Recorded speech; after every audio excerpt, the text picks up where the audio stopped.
You opened it, Ade said, his voice grim. Only you can call it back. But it will demand a price. Amara's heart pounded. She looked at the villagers running in terror, children crying for their parents. She thought of Ade, of their life together, of the warmth of her home, now under threat from the darkness she had released. What price? She whispered. In the heart of Arawa, a village where the sun painted golden rivers across the fields and the wind carried the laughter of children, lived Ade and Amara. Ade was not a man born in that village. He had traveled beyond mountains that pierced the clouds, across deserts that glowed red under a relentless sun, and through forests older than memory.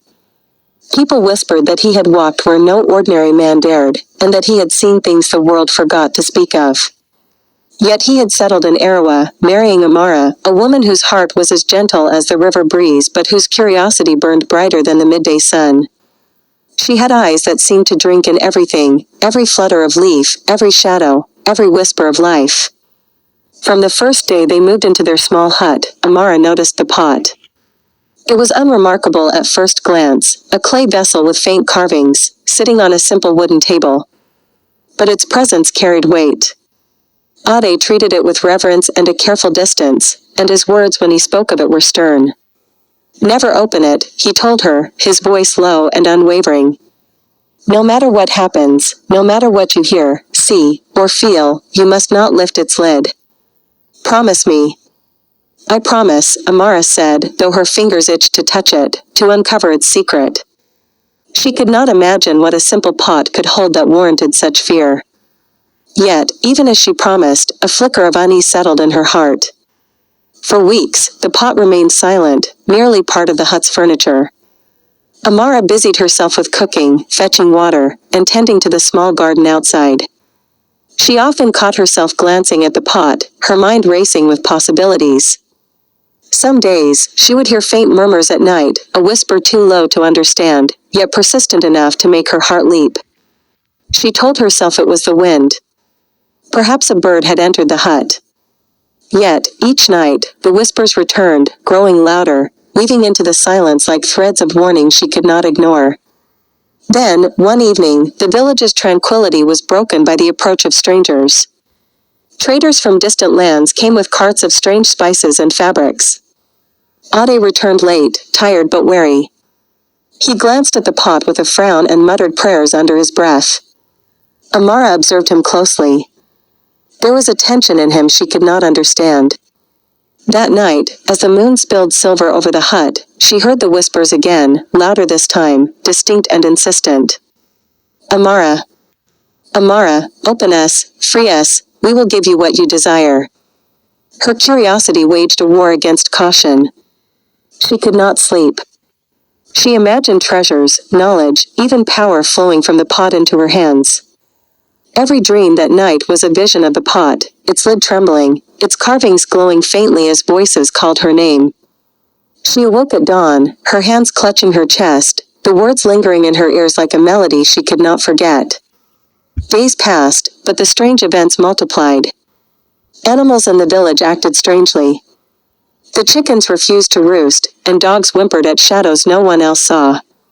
Children spoke of voices coming from the hut, whispering secrets too old to comprehend. Amara tried to dismiss them, but her own curiosity festered. Every glance at the pot was like a tug on her very soul. She began to imagine what it might hold, secrets from the old world, the wisdom of her ancestors, or perhaps a spirit bound within, waiting for freedom. The festival of yams approached, a celebration of harvest and gratitude. The village drummed and danced, colors and music swirling through the streets. Ade, ever the dutiful guardian, left early to help the elders with sacred rites, warning Amara once again. Stay inside, he said. And remember my warning. No matter what, do not touch the pot. He looked at her with eyes both tender and grave, a depth of warning she could not ignore, yet could not fully comprehend. Alone, Amara prepared the hut for the day. The whispers returned, clearer than before. Amara, we are waiting, open us, her fingers trembled as she held her cooking spoon. She looked at the pot, now seeming alive, almost breathing, its carvings twisting faintly in the dim light. She told herself to step back, to remember Ade's warning. Yet the voice promised more than she could resist: riches, knowledge, power, all you have ever dreamed.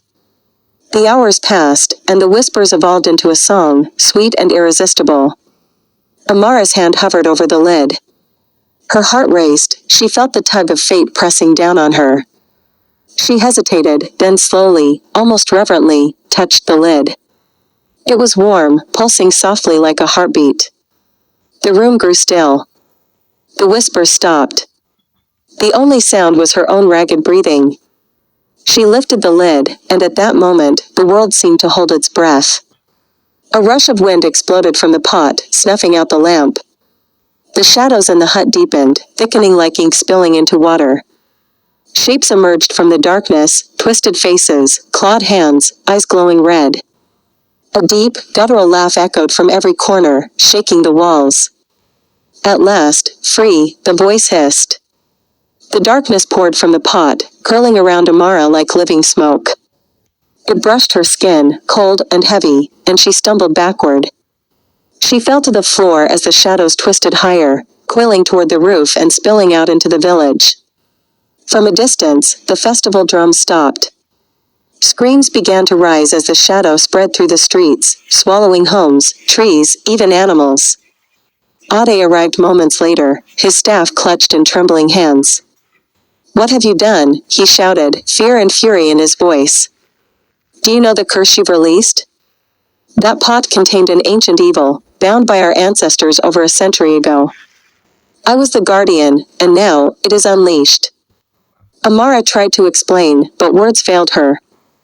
The shadows swirled, reaching toward them with jagged, clawed fingers.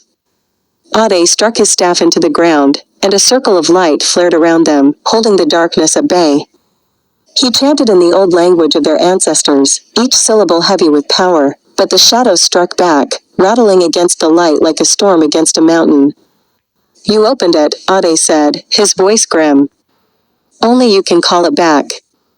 But it will demand a price." Amara's heart pounded. She looked at the villagers running in terror, children crying for their parents. She thought of Ade, of their life together, of the warmth of her home, now under threat from the darkness she had released. "What price?" she whispered. "Your life," the shadows hissed, the red eyes staring into hers. "Give us your life, and we will return." Amara's knees buckled. She could see herself in the darkness, a tiny figure against a wave of pure malevolence. The whispers of the pot, once tempting and sweet, now pressed down with unbearable gravity. Every heartbeat felt like a drum, every breath a struggle. She thought of Ade's warning, the villagers' cries, the children she had grown to love as if they were her own. Her decision came with clarity. "Take it," she said softly. The darkness surged, a tidal wave of shadow and cold, rushing into her body. She gasped, her hands clutching her chest as the shadows filled her, then subsided. The red eyes blinked once, then vanished.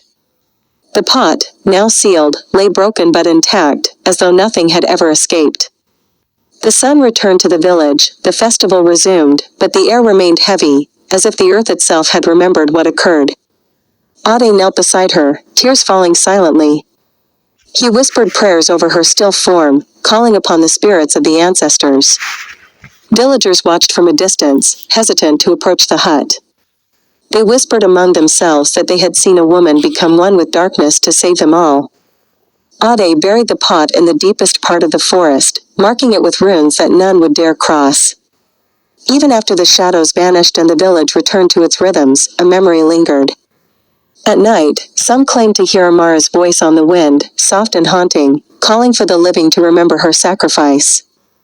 And the villagers, wise from experience, never forgot the lesson of curiosity, temptation, and the power of promises kept, or broken. The whispers of the pot, the shadow of the curse, and the sacrifice of Amara became legend, a story parents told their children, to respect warnings, to guard knowledge wisely, and to understand that some doors, once opened, demand a price that even love cannot measure. The moral was clear: curiosity without caution can bring destruction. Obedience can save lives. Every temptation carries a hidden cost. Some secrets are meant to stay buried. And so, Arawa thrived, yet beneath its soil, deep in a forgotten corner of the forest, the pot rested, silent, waiting, patient, and eternal, a reminder that some mysteries are too powerful to touch.